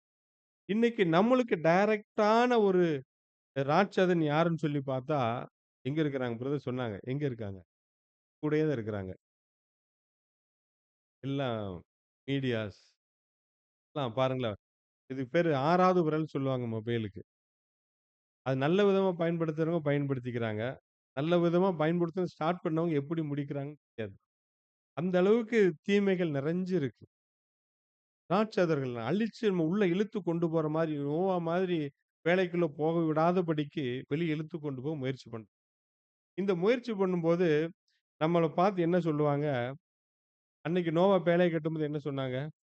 எல்லாரும் என்ன பண்ணாங்க? எல்லாம் பரியாசம் பண்ணியிருப்பாங்க. என்ன இப்படி பண்றான்ட்டு. நம்மள பார்த்து என்ன "என்ன நீ சாமியார் மாரி இருக்கியேப்பா! உலகத்த அனுபவிக்க தெரியாம இருக்கியே! பாரு எல்லாம் இவ்வளவு போடுறாங்க, சம்பாதிக்கிறாங்க. நீ என்னமோ பைபிள் பைபிள்னு எடுத்துக்கிட்டு இப்படி அங்க ஊர் ஊரா சுத்திட்டு இருக்கிற. என்னத்த பார்க்க போற? நீ எல்லாம் 4 காசு சம்பாதிக்க வேணாமா? இப்படிலாம் சேர்த்து வைக்க வேணாமா? கோடி அதுவே செய்ய வேணாமா? அப்படி இப்படின்னு நெறைய பேசுவாங்க. ஏளனமா பேசுவாங்க. ஆனா நோவாவுக்கு மட்டும் தெரியும் அடுத்து என்ன நடக்க போகுதுன்னு சொல்லி. அது மாரி நம்மளையும் ஏளனமா பேசுவாங்களாம். 2 பேதுரு 3ஆம் அதிகாரம் 3, 4 வசனங்கள். முதலாவது நீங்கள் அறிய வேண்டியது என்னவெனில், கடைசி நாட்களில் பரியாசக்காரர் வந்து, பரியாசக்காரர் வந்து தங்கள் சுய இச்சைகளின்படியே நடந்து, ம். அவர் வருவார் என்று சொல்லுகிற வாக்குத்தத்தம் எங்கே? எப்பா வருவாரு, வருவாருன்னு சொல்றீங்களே, எங்கப்பா வந்தாரு? ஏதோ அழியப்போது, அழியப்போது எங்கப்பா அழியப்போது? எந்த ஒரு அடையாளமே இல்லையே! பிதாக்கள் நித்திரையடைந்த பின்பு சகலமும் சிருஷ்டிப்பின் தோற்றம் முதல் இருந்த விதமாய் இருக்கிறதே என்று சொல்வார்கள். அப்ப ஆரம்பத்துல என்ன இருக்கோ அப்படியே நடந்துட்டு ஒண்ணுமே நடக்காது. எல்லாம் அப்பப்ப லேசா நடக்க தான் செய்யும். மத்தெல்லாம் ஒண்ணும் செய்யாது. அது பாட்டுக்கு இருக்க தான் செய்யும். அப்படின்னு சொல்லி பரியாசம் பண்ணத்தான் செய்வாங்க. நம்ம தீவிரமா ஓடுங்க, சீக்கிரமா ஓட்டத்த முடிங்க அப்படின்லாம் நமக்கு புதுசு புது லாங்குவேஜ் பேசுற மாரி இருக்கும் அவங்களுக்கு. ஆனா, அன்னைக்கு நோவாவுடைய கிரியைகள யாரும் உணரவே இல்ல. அதே மாரி நம்முடைய கிரியைகள யாரும் உணர மாட்டாங்க. அன்னைக்கு உணராம மத்த ஜனங்கள் நோவா பாட்டுக்கு கத்திட்டே இருக்கிறாரு. யாருமே உணர என்ன பண்ணாங்க? அ ஜனங்கள் புசித்தும், குடித்தும், பெண் கொண்டும், பெண் கொடுத்தும், ஜலப்புறையிலே வந்து வாரிக்கொண்டு போக மட்டும் உணர்வா இருந்தாங்க. அதேபோல இப்ப இன்னைக்கு நம்மளுக்கு வந்து சாப்பிடக்கூடாது, ஹோட்டல் போய் சாப்பிடக்கூடாது அப்படிலாம் இல்ல. அது குறிச்சு இங்க சொல்லல. அதிலேயே முக்கியத்துவம் கொடுத்து ஊர் ஊரா போயிட்டு நம்ம வந்து களியாட்டுகளுக்கு இடம் குடுத்து அப்படி போயிறாதீங்க அப்படின்னு சொல்லி உலகத்துக்கு பின்னாடி போயிடாதவங்கன்னு சொல்லி எச்சரிப்பு குடுக்கிறாரு. காரணம் இது யாரு செய்ய வேண்டிய வேலைன்னா, நோவா இல்லாம மத்த ஜனங்கள் செய்யக்கூடிய வேலைதான். நம்ம வந்து தேவனுக்கு என்ன சொல்லி அந்த கட்டளைப்படி மட்டும் நடக்கக்கூடும். அதனால சொல்றாருன்னா, எபேசியர் 5:17 வாசிக்கலாம். ஆகையால் நீங்கள் மதியற்றவர்களாய் இராமல், கர்த்தருடைய சித்தம் இன்னதென்று உணர்ந்து கொள்ளுங்கள். மத்தவங்க மாதிரி நோவா மாதிரி இல்லாம மற்ற ஜனங்கள் மதியற்றவர்களா நடந்தாங்களா? அது மாதிரி இல்லாம, கர்த்தருடைய சித்தம் இன்னது என்று உணர்ந்து நோவா மாதிரி உணர்ந்துக்கங்க. அப்படின்னு சொல்லிட்டு 1 தெசலோனிக்கர் 5:6 என்ன சொல்றாருன்னா, ஆகையால் மற்றவர்கள் தூங்குகிறது போல, நோவா இல்லாம மற்ற ஜனங்கள் எப்படி தூங்கிட்டு இருந்தாங்களோ, நோவா என்ன பேசிட்டு இருக்கிறாரு, என்ன உணர்வுல இருக்கார்ன்னு விழிச்சு பார்த்திருந்தாங்கன்னா தப்பிச்சிருப்பாங்க. விழிக்காம நித்திரையில இருந்தாங்க. நித்திரைன்னா என்ன அர்த்தம்னா, தூங்கிட்டு இருந்தா என்ன நடக்குன்னு தெரியாதுல்ல. அது மாரி உணர்வோட இருந்திருக்கிறாங்க. அது மாரி நம்மளும் தூங்கிராம, நோவா மாரி விழித்துக்கொண்டு தெளிந்த புத்தியுள்ளா இருக்கக்கூடுவோம் அப்படின்றாரு. அப்ப அன்னைக்கு வந்து நான் சொன்னது நிறைவேறுச்சு. ஒரு அடையாளமும் போட்டேன் அப்டின்னாரு. என்னது? ஆதியாகமம் 9ஆம் அதிகாரம் இருக்கு. 13, 15 வாசிக்கலாம். வில்லை மேகத்தில் வைத்தேன். அது எனக்கும் பூமிக்கும் உண்டான உடன்படிக்கைக்கு அடையாளமாய் இருக்கும். நான் பூமிக்கு மேலாய் மேகத்தை வருவிக்கும்போது அந்த வில் மேகத்தில் தோன்றும். அப்பொழுது எல்லா மாம்ச ஜீவன்களையும் அழிக்க, இனி ஜலமானது பிரளயமாய் பெருகாதபடிக்கு எனக்கும் உங்களுக்கும் மாம்சமான சகல ஜீவ ஜந்துக்களுக்கும் உண்டான என் உடன்படிக்கையை நினைவு கூறுவேன். அப்ப 1ஆம் உலகத்து ஜலப்பிரளயம் வந்து அழிச்ச மாரி அழிக்க மாட்டேன். பட் 2ஆம் உலகத்த அழிப்பேன். அந்த மாரி ஜலப்பிரளயத்த அழிக்க மாட்டேன் அப்படின்றதுக்கு என்ன அடையாளம் சொன்னாரு? வானவில். வானவில் எப்படி இருக்கும்? வானவில் எப்படி இருக்கும்? 6 கலர்ல இருக்கும். இப்படி செமி சர்க்கிள்ல இருக்கும்ல. இப்படி இருக்குமா? ரவுண்டா இருக்குமா? அதனால வானவில்னு சொல்றேன். ஆக்சுவலா வானவில் எப்படி தெரியுமா இருக்கும்? இது மாரி இருக்கும். Full round. சர்க்கிளா இருக்கும். இதுதான் உடன்படிக்கைக்கு அடையாளம். இதுதான் இன்னைக்கு கல்யாணத்துல மோதிரம் போடுறது, கழுத்துல தாலி போடுறது எல்லாம் அந்த உடன்படிக்கைக்கு அடையாளம். வில்லு வந்து உடன்படிக்கையில ரவுண்டு தான் அது. அது ஃப்ளைட்லேருந்து ஒருத்தவங்க எடுத்த ஃபோட்டோ அது. இப்ப வானவில் இப்படிதான் இருக்கும். அன்னைக்கு தேவன் உடன்படிக்கை பண்ணாரு. என்னன்னா, இனிமேல் நான் வந்து பூமி ஜலப்பிரளயத்த அடிக்க மாட்டேன். உடன்படிக்கை வேற எப்படி அழிக்கப் போறாரு அப்படின்னு நமக்கு நல்லாவே தெரியும். அதுதான் என்னது ஜட்ஜ்மென்ட் டேன்னு பார்க்குறோம். அதுக்கப்புறம் வந்து ஜட்ஜ்மென்ட் டே ஜனங்களுக்கு ஜட்ஜ்மென்ட் டே எப்படி இருக்குன்னு பார்த்தோம். ஏன்னா, ஏசாயா 26:9 இருக்குல்ல. உம்முடைய நியாயத்தீர்ப்புகள் பூமியிலே நடக்கும்போது, பூச்சக்கரத்து குடிகள் நீதியை கற்றுக்கொள்வார்கள். அவர் நியாயத்தீர்ப்பு பூமியில் நடக்கும்போது நீதியை கற்றுக்கொள்வார்கள் அப்படி. அன்னைக்கு ஆதாம எப்படி ஆசீர்வதிச்சாரோ, நீ பலுகி பெருகி பூமியை நிரப்புங்கன்னாரு. அதே மாரி நோவாவ என்ன சொன்னாரு? ஆதியாகமம் 9:1 வாசிக்கலாம். பின்பு தேவன் நோவாவையும் அவன் குமாரரையும் ஆசீர்வதித்து, நீங்கள் பலுகி பெருகி பூமியை நிரப்புங்கள். அப்ப அந்த ஆசீர்வாதம் ஆதாமுக்கு குடுத்தாரு. அத மிஸ் பண்ணிட்டாரு. அந்த ஆசீர்வாதம் யார் மூலமா ஸ்டார்ட் பண்றாரு இப்ப? 2ஆம் உலகத்துல நோவா மூலமா ஸ்டார்ட் பண்றாரு. அந்த ஆசீர்வாதம் தான் எங்க ஆபிரகாம்கிட்டயும் வருது. 22:18 நீ என் சொல்லுக்கு கீழ்ப்படிந்தபடியினால், உன் சந்ததிக்குள் பூமியில் உள்ள சகல ஜாதிகளும் ஆசீர்வதிக்கப்படும் என்றும், என் பேரில் ஆணையிட்டேன் என்று கர்த்தர் சொல்லுகிறார் என்று உன் சந்ததிக்குள் பூமியில சகல ஜாதிகளும் ஆசீர்வதிக்கப்படும். நீ பலுகி பெருகி பூமியை நிரப்புங்கள் சொன்ன அர்த்தம் ஆபிரகாமுக்கு இப்ப கடந்து வருது. உன் சந்ததி மூலமா தான் ஒட்டுமொத்த ஜனங்களும் ஆசீர்வதிக்கப்படும். அந்த ஆசீர்வதிக்கப்படும்போது இந்த பூமி எப்படிப்பட்டதா இருக்கும் அப்படின்னா, 2ஆம் உலக முடிவுக்கு பின்பு ஏசாயா 11:9 வாசிக்கலாம். என் பரிசுத்த பர்வதமெங்கும் தீங்கு செய்வாரும் இல்லை, கேடு செய்வாரும் இல்லை. சமுத்திரம் ஜலத்தினால் நிறைந்திருக்கிறது போல, பூமி கர்த்தரை அறிகிற அறிவினால் அப்போ நிறைந்திருக்கும். ஒட்டுமொத்த ஜனங்களையும் இந்த 2ஆம் உலகம் அழிவுக்கு பின்பாக, அந்த 2ஆம் உலக யுத்தம்லாம் நடக்கும்ல. அந்த சாரி 3ஆம் உலக யுத்தம் முடிஞ்சு, அதுக்கப்புறம் எல்லாம் சீர்படுத்தல் விஷயம்லாம் நடந்து, பூமி மனுக்குலம் உயிர்த்தெழுந்து வந்து, அந்த நியாய தீர்ப்புகள்லாம் நடந்ததுக்கப்புறம், ஜனங்கள் எப்படி இருப்பாங்கன்னா, எல்லாருமே நோவா மாதிரியே இருப்பாங்க. எப்படி? சமுத்திரம் ஜலத்தினாலே நிறைந்திருக்கிறது போல. எங்கேயாச்சும் கேப் இருக்குமா சமுத்திரத்துல? ஃபுல்லா நிறைஞ்சது. அதே மாதிரி ஜனங்கள் எல்லாருமே கர்த்தரை அறிகிற அறிவுல முழுமையா நிறைந்திருப்பாங்க. செப்பனியா 3:9 வாசிக்கலாம். அப்பொழுது ஜனங்கள் எல்லாரும் கர்த்தருடைய நாமத்தை தொழுதுகொண்டு, ஒருமனப்பட்டு அவருக்கு ஆராதனை செய்யும்படிக்கு, நான் அவர்கள் பாஷையை சுத்தமான பாஷையாக மாறப்பண்ணுவேன். அப்ப ஜனங்கள் எல்லாரும், எல்லாரும் கர்த்தருடைய நாமத்தை தொழுதுகொண்டு ஒருமனப்பட்டு, அப்ப எல்லாரும் ஒரு மனதோடு அவருக்கு ஆராதனை செய்வோம். இப்ப மத்தேயு 24:37 சொல்றாரு, எச்சரிப்பா நமக்கு குடுக்குறாரு. நோவாவின் காலத்திலே நடந்தது எப்படியோ, மனுஷகுமாரன் வந்திருக்கும் காலத்தில் நடந்தது. ஏன்னா 2 பேதுரு 2:5 என்ன சொல்லுது? பூர்வ உலகத்தையும் தப்ப விடாமல் நீதியை பிரசங்கித்தவனாகிய நோவா முதலான 8 பேரை காப்பாற்றி, அவபக்தியுள்ளவர்கள் நிறைந்த உலகத்தின் மேல் ஜலப்பிரளயத்தை வரப்பண்ணினார். இப்ப பூர்வ உலகத்த தப்பவே விடவில்ல. எல்லாத்தையும் அழிச்சாரு. நோவா என்னதான் சொன்னாலும் யாருமே கேட்கல. ஆனா நோவா மட்டும் யார் கூட இருந்தாரு? நோவா தேவனோடு சஞ்சரித்துக் கொண்டிருந்தான் இருக்கும். ஆதியாகமம் 6:9. அந்த வார்த்தை ரொம்ப ஒரு நல்ல ஒரு வசனம். தேவனோடு சஞ்சரித்தான். நோவா மட்டும் சஞ்சரிச்சிருந்தான். மற்றவங்கலாம் மற்றவர்கள்லாம் தேவ தூதர்களோடு சஞ்சரித்துக் கொண்டிருந்தார்கள். 2 வித்தியாசம் பாருங்க. இப்ப நம்ம பாஷையில சொன்னா, யாரெல்லாம் மரணத்துக்குள்ளாகும் ஞானஸ்நானம் தலையானவரைப் போலவே பின்பற்றி நடக்கிறாங்களோ, அவர்கள் தேவனுடைய கட்டளைப்படி அப்படியே கீழ்ப்படிஞ்சு நடப்பார்கள் நோவா போல. அவர்கள் தேவனோடு சஞ்சரித்துக் கொண்டே இருப்பவர்கள். மற்றவர்கள் தூதர்களோடு சஞ்சரித்துக் கொண்டிருந்தவர்கள். அப்ப இப்பயும் ஒருவேளை நாம் இந்த மாரி இல்லாம, மற்ற ஜனங்களோட இருக்கோம்னா, நம்மளும் ராட்சதர்களோடு நெருங்கி இருப்போமா? நம்மளுக்கு உண்டான ராட்சதர் யாருன்னு பார்த்தோம். மீடியாஸு, உலக பிரகாரமான ஈர்ப்புகளுக்குல்லாம் போயிட்டோம். அதோட சஞ்சரித்துக் கொண்டோம். ஏன்னா, இன்னைக்கு நம்மளுக்கு அந்த ராட்சதர்கள் மூலமா ரொம்ப போராட்டம் இருந்துகிட்டே இருக்கும். ஏன்னா, நம்ம எபேசியர் 6:12 வாசிக்கிறோம். நம்ம வந்து பிரபஞ்சத்தின் அந்தகார லோகாதிபதிகளோட நமக்கு பொல்லாத ஆவிகளின் சேனைகளோட ஒரு பெரிய படையோட நமக்கு போராட்டம் இருக்கு அப்படின்றாரு. அதனால இன்னொரு வசனம் கூட சொல்றார்ல, உலகத்தில் உங்களுக்கு உபத்திரவம் உண்டுன்ட்டாரு. இதுதான் வரும்ன்றாரு. அதனால இனி மிகப்பெரிய ஒரு சம்பவம் இந்த பூமியில நடக்கப் போது. இன்னைக்கு பாருங்க, ஹெட்லைன்ஸ்லாம் ஓடிட்டு இருக்கு பாருங்க. 249 இடத்துல போர் ஒத்திகை நடக்குதாம். தமிழ்நாட்டுல, இந்தியால. எதுவுமே ஆரம்பிக்கல. போர் யுத்தி இன்னைக்கு சும்மா யுத்தின்னு என்ன பார்க்குறோம். ஒத்திகை நடக்கிறோம். நாளைக்கு திடீர்னு வந்து ஆச்சரியப்படுறது.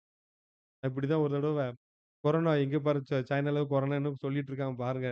எப்ப வேணாலும் வர வாய்ப்பு இருக்கு. அப்படின்னு 3வது மாசத்துல லாக்டவுன் வந்துருச்சு இந்தியாக்குள்ள. பார்க்க அதிர்ச்சியா இருக்கு. அதே மாரி இங்க வரோம் ஆச்சரியப்படுறதுக்கு இல்ல. நோவா காலத்தில் நடந்துச்சு. அன்னைக்கு நோவா இருந்தார். இன்னைக்கு மனுஷகுமாரன் வந்திருக்கிறார் முழுமையான விசுவாசம் இருந்துச்சுன்னா, இது கண்டிப்பா அது நடக்கும். எப்படி வேணா திடீர்னு நடக்கலாம். நம்ம ஓட்டம் என்னைக்குன்னு நம்மளுக்கு தெரியாது. தீர்க்கதரிசனம் நிறைவேற வேண்டியது இருக்கு. ஆனா நம்ம அதுவரைக்கும் இருப்போமான்னு தெரியாது. நம்மளுக்கு குடுக்கப்பட்ட காலப்பகுதியில நம்ம ஓட்டத்த வெற்றிகரமா ஜெயத்தோட முடிவு அன்புக்குரிய ஒரு சொல்லு. அதனால என்ன சொல்றாருன்னா, ஆகையால் இனி சம்பவிக்கப் போகிற இவைகளுக்கு எல்லாம் நீங்கள் தப்பி இந்த யுத்தத்துக்கு மாட்டிறாம பாருங்க. ஒரு யுத்தம் வந்தா போதும். நம்ம இந்தியால 1 வார் 2 நாள் நடந்தா கூட போதும். எவ்வளவு கஷ்டப்படும்னு நம்மளுக்கு தெரியும். கார்கில் வார் வந்து எவ்வளவு கஷ்டப்பட்டோம். எல்லாரும் கவர்ன்மென்ட் ஸ்டாஃப்ல ஒரு நாள் சம்பளத்த குடுக்கணும்ட்டாங்க.